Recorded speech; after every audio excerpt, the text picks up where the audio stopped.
Karena apa? Setan itu kalau ibadah sujud sama Allah kakinya nggak nempel, jadi tengah-tengahnya ada setan, berarti dia sholat bersama setan. Bayangin itu. Sholat jamaah di masjid, sholat sama setan katanya, gara-gara kakinya nggak nempel. Subhanallah, omongan apa ini? Gimana sholat itu kakinya harus nempel? Aku gak iso. Rasulullah disusui, diasuh di sana, itu ada satu gejolak, Nabi Muhammad itu mau dibunuh. Kenapa? Karena sudah tahu ciri-ciri khas daripada Rasulullah itu seperti ini, ciri fisiknya, di baunya ada tanda kenabian dan lain sebagainya. Akhirnya Rasulullah itu diincar oleh orang Yahudi, diincar mau dibunuh sama orang Yahudi. Untuk apa? Untuk melawan takdirnya Allah. Jadi Yahudi dari dulu itu bagaimana caranya Al-Quran, Taurat, Injil, Zabur ini salah, kita lawan Tuhan dengan apa? Dengan tanda-tanda manusia yang diciptakan, kita bunuh. Siapa? Nabi Muhammad. Ayo kita bunuh. Sebelum Rasulullah ini besar, sebelum Nabi Muhammad menerima wahyu, umur 5 tahun, ayo kita bunuh. Jadi tidak ada namanya risalah yang namanya Al-Quran. Berarti Taurat, Zabur, dan Injil ini salah. Itu Yahudi kayak begitu. Nah, dikejarlah Nabi Muhammad yang pertama, kasus yang pertama, karena keringat Rasulullah itu mengandung obat. Karena banyak orang buta, dipegang Nabi Muhammad bisa melihat lagi. Banyak orang sakit yang sifatnya permanen, dengan dipegang Rasulullah bisa jalan lagi, bisa tumbuh lagi organnya. Itu banyak cerita, kisah masa kecil Nabi Muhammad SAW. Nah, disitulah mereka Yahudi mengenali Nabi Muhammad. Maka saat itu usia 5 tahun, Nabi Muhammad ini diantar kembali oleh Halimatus Sa'diyah kepada keluarganya yang ada di Mekah. Nah, disitulah pertama kali bertemu dengan Rasulullah SAW. Pertama kali bertemu dengan siapa? Dengan ibunya. Nah, kemudian oleh ibu tersebut, Sayyidatina Aminah, diajak ke Madinah, Yathrib. Dulu namanya Yathrib, kota malang, kota yang tidak beruntung. Mengenai kota Malang tak ganti Thaibah beri baru. Sebagaimana Yathrib diganti Thaibah oleh Rasulullah SAW. Tapi Malang itu Malang ini ya, bukan yang kemalangan begitu ya. Bisa diprotes wong Malang ya kemarin ini. Jadi dulu Yathrib kota yang malang, kota nggak beruntung, diganti dengan Thaibah. Nah, itu nama dulu. Maka akhirnya Rasulullah pun diajak berziarah ke makam ayahandanya. Inilah makam ayahmu, di sini ayahmu dimakamkan. Ini adalah keluargamu. Ibunya sudah punya petunjuk dari Allah. Sayyidatina Aminah sudah punya wirodat. Jadi ada yang namanya Allah itu menurunkan wahyu tidak melalui malaikat Jibril, tapi melalui rohaniyah gaib, namanya wirodat. Jadi kasih ilmu laduni. Jadi ilmu laduni ini pemahaman yang telah Allah berikan kepada hambanya dengan cara gratis. Tiba-tiba kita paham, tiba-tiba bisa hafal Quran, tiba-tiba bisa hafal hadis. Ini ilmu laduni. Nah, tapi ilmu laduni ini tidak bisa dipelajari kecuali sudah ada awalnya. Sembayang tok gak tahu baca Quran, berharap hafal Quran, nggak mungkin. Anda hafal Quran, menghafalkan Quran, tiba-tiba ada ilmu laduni mempermudah Anda atau yang bernama ma'unah. Dan Allah akan memberikan hadiah kepada Anda, bisa menghafal Al-Quran tanpa Anda menghafal yang lain. Itu bisa, namanya ma'unah. Itu oleh ulama kita katakan ilmu laduni. Nah, akhirnya Sayyidatina Aminah ini sudah memprediksi bahwa Rasulullah, bukan prediksi, kalau prediksi itu bisa benar bisa salah, tapi sudah meyakini Nabi Muhammad itu akan hijrah kembali ke Madinah. Sudah diketahui oleh ibunya. Apakah ini bukan pertanda keimanan? Ini pertanda keimanan bahwa Rasulullah sudah diajak ke Thaibah, diajak ke Yathrib atau katakan Madinah Al-Munawwarah. Nah, di situ Rasulullah mulai dikenalkan dengan keluarga Madinah, dikenalkan di makam ayahnya dan lain sebagainya. Nah, kemudian wafatlah ibunda beliau. Kapan wafatnya? Ketika perjalanan kembali ke Mekah. Bukan meninggalnya di Madinah, bukan, tapi perjalanan antara antara Madinah ke Mekah tinggal beberapa kilo begitu, ada desa namanya Abwa. Desa namanya Abwa, disitulah dimakamkan Sayyidatina Aminah. Nah, sampai dikatakan dikembalikan lagi kepada pamannya Abu Thalib. Abu Thalib paman Rasulullah, diasuhlah lagi Nabi Muhammad, ditanya aina ummuh, di mana ibunya? Ummuh laqad mat. Dikatakan ibunya benar-benar wafat. Nah, disitulah Rasulullah mulai mengingat dimakamkan ayahandanya, dan kembali Rasulullah ini menziarahi. Ini poinnya. Rasulullah kembali menziarahi ayahnya, menziarahi ibunya di Abwa, menziarahi ayahnya di Madinah. Ketika menziarahi, ada riwayat hadis mengatakan ketika Allah Subhanahu wa taala ketika Rasulullah ini berziarah ke makam orang tuanya, memintakan ampun untuk kedua orang tuanya, mendoakan kedua orang tuanya, doanya ditolak oleh Allah. Ditolak ini bukan berarti orang tuanya kafir, tapi masuk lagi risalah Dia termasuk ahlul fatrah, orang yang dari kekosongan kenabian. Mereka katakan umatuna mu'adzibuna hatta nab'atha rasula. Jadi kekosongan kenabian. Jadi ditolaknya itu bukan berarti karena kafirnya, tetapi karena memang tidak punya dosa, tidak punya kesalahan, nggak dihitung kesalahannya oleh Allah Subhanahu wa taala. Bukan ditolaknya karena kafir. Lah ini saking senangnya ngafirkan orang, ada potensi indikasi kafir. Ini orang macam apa punya pemahaman kayak begitu, mengkafirkan kedua orang tua Nabi Muhammad Shallallahu alaihi wasallam. Karena banyak riwayat keimanannya Abu Thalib, keimanannya Abdul Muthalib, termasuk keimanannya Naufal bin Waraqah. Ketika melihat dia ahlul kitab, dilihat, kalau seandainya engkau Muhammad, aku yakin kau nabi. Kalau engkau sudah bertemu dengan malaikat Jibril, aku akan mengimanimu. Berhubung kau belum dilantik oleh Allah, usiamu belum 40 tahun, aku pasti akan beriman kepadamu. Naufal bin Waraqah sudah tahu kalau Nabi Muhammad ini pasti penutup para nabi. Abu Thalib juga demikian. Tapi keislamannya ditutup supaya bisa melindungi Nabi Muhammad. Kalau sampai keislamannya itu ditampakkan, tidak bisa melindungi Rasulullah Shallallahu alaihi wasallam. Nah, kisah ini dipelajari agar kita semakin tahu siapa Nabi Muhammad dan semakin kita bisa berprasangka baik kepada Rasulullah SAW, tidak mengkafirkan orang. Sekarang lihat, bid'ah kafir. Orang tua Nabi Muhammad dalilnya ini kafir, dalilnya ini kafir. Cari dalil kok untuk mengkafirkan orang. Cari dalil kok untuk menyesatkan orang. Carilah dalil untuk membenarkan orang. Carilah dalil untuk menyelamatkan orang. Itu tugas kita semua. Jangan cari dalil. Ini sholat kakinya nggak repet. Oh berarti kaumnya setan. Karena apa? Setan itu kalau ibadah sujud sama Allah kakinya nggak nempel. Jadi tengah-tengahnya ada setan. Berarti dia sholat bersama setan. Bayangkan coba. Sholat jamaah di masjid, sholat sama setan katanya. Gara-gara kakinya nggak nempel. Subhanallah. Omongan apa ini? Semuanya sholat itu kakinya harus nempel. Aku gak iso. Saya mulai kecil dari keluarga Nahdiyah. Itu sholat sikil nempel, tambah gak buyar sembayangku.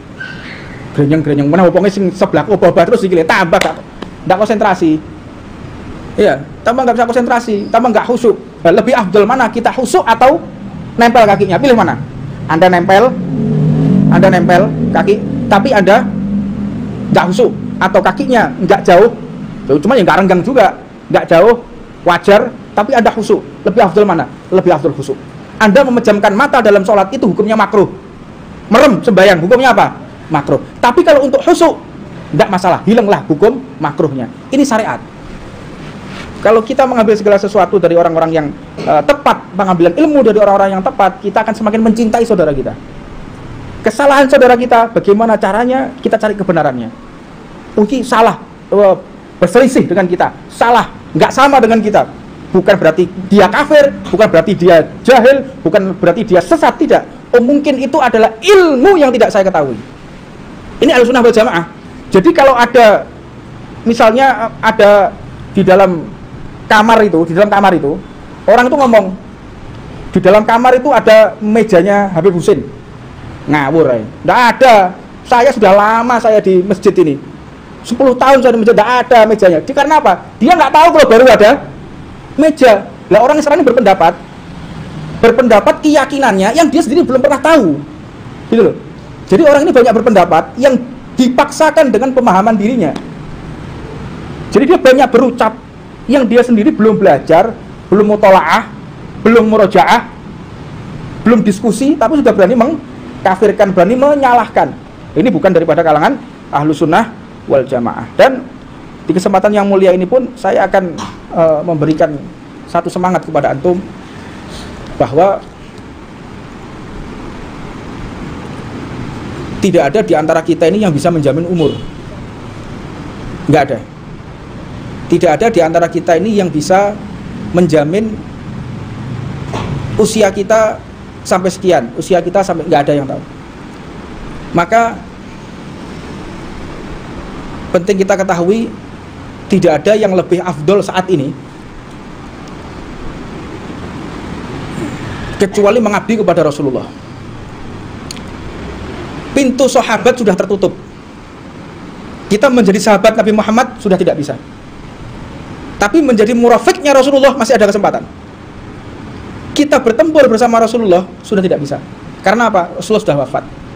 Sudah nggak bisa. Kita menjadi termasuk sahabat Nabi, nggak bisa. Tapi kita bisa menjadi sahabat Rasulullah di akhirat, bukan di dunia. Dengan apa? Dengan bersama-sama berkhidmah di majelis taklim. Berarti Anda termasuk sahabat Nabi Muhammad. Anda yang menjadi laskar, Anda yang menjadi kru, Anda yang berkhidmah di majelis. Berarti Anda dipilih oleh Allah menjadi sahabatnya Nabi Muhammad ketika nanti di akhirat. Jangan sia-siakan hidup ini. Ada kesempatan, ada waktu, bagaimana caranya kita bersama-sama membangun majelis. Ya saat ini di hadapan kita ada majelis Ar-Ridwan gitu Pak.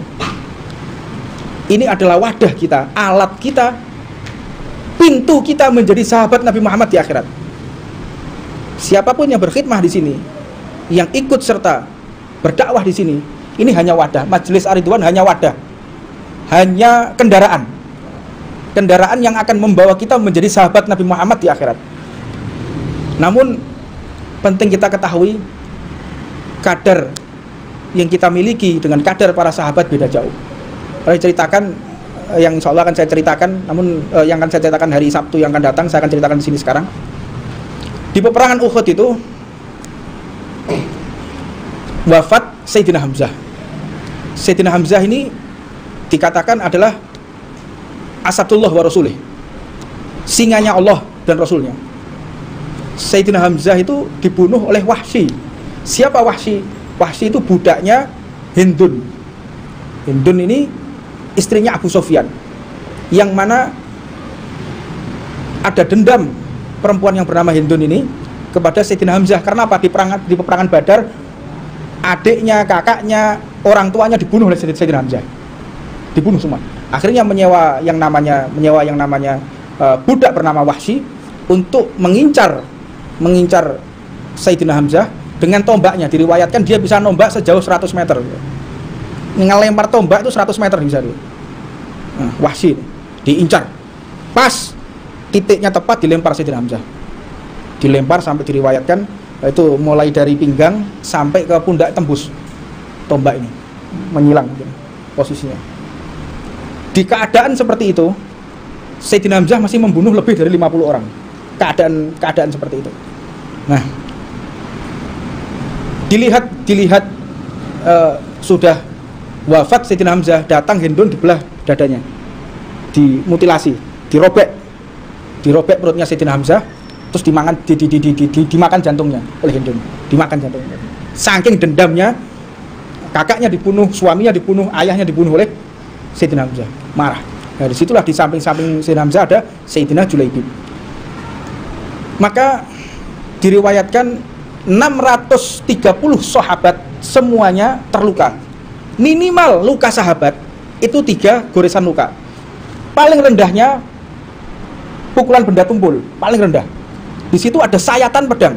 Sampai diriwayatkan ada irisan punggung, irisan leher. Yang paling istimewa ada cerita kakak dan beradik. Kakak dan adik tinggal, dia cintanya luar biasa kepada Rasulullah. Kakak dan adik ini pengikut setianya Nabi Muhammad. Dengan keadaan perang Uhud, semua sahabat terluka, tidak terkecuali Rasulullah. Disitulah pecah gigi geraham Nabi Muhammad, sobek pelipis Nabi Muhammad, robek pelipisnya Rasulullah, pecah gigi gerahamnya. Termasuk Nabi Muhammad menggunakan baju perang di perang Uhud itu tertancap pukulan benda tumpul sehingga masuk di kulit Nabi Muhammad. Baju perangnya masuk di kulit Rasulullah mau buka nggak bisa karena tersangkut dengan kaitan baju perangnya Rasulullah, masuk di kulit Nabi Muhammad, nggak bisa dilepas. Akhirnya ada yang bernama Sayyidina Uqasah. Sayyidina Uqasah ini mendatangi Nabi Muhammad, digigit baju perangnya, penguncinya digigit sampai giginya ini rompal, gigi atas, gigi bawah hancur giginya, karena untuk menggigit kail pengikat baju besinya Nabi Muhammad. Copot baju besinya, hancur pula giginya Sayyidina Uqasah. Nah, banyak cerita di situ. Walhasil semua para sahabat tidak ada satupun yang nggak terluka di peperangan Uhud.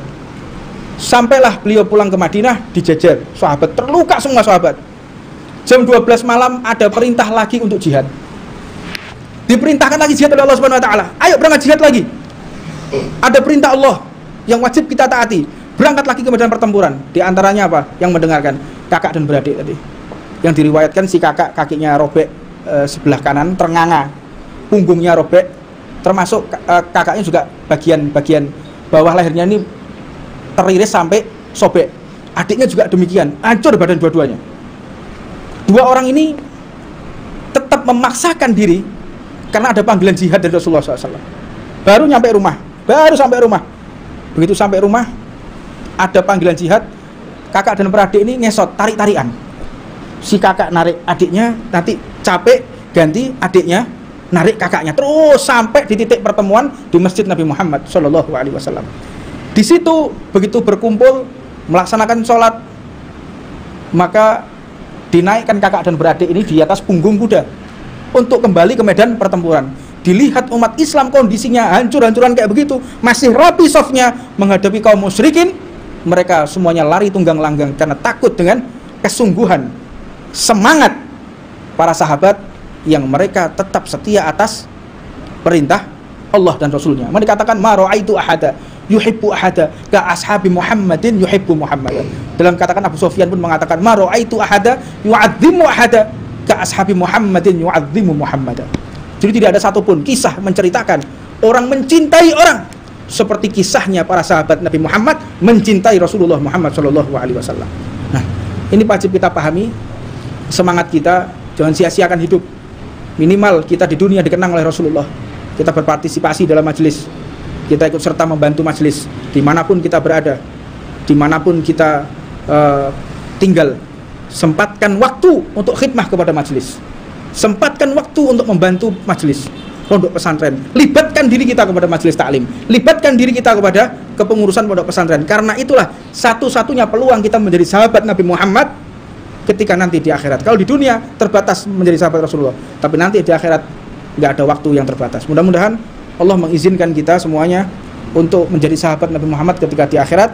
Dengan cara apa? Ikut serta membantu, mendukung, menyokong dengan pikiran kita, dengan tenaga kita, dengan apapun yang kita miliki agar kita menjadi sahabat Rasulullah SAW ketika nanti di akhirat. Rabbana atina fid dunya hasanah wa fil akhirati hasanah wa qina adzabannar wa 'alamu masyayyikhuna wal hadratam sil Fatihah.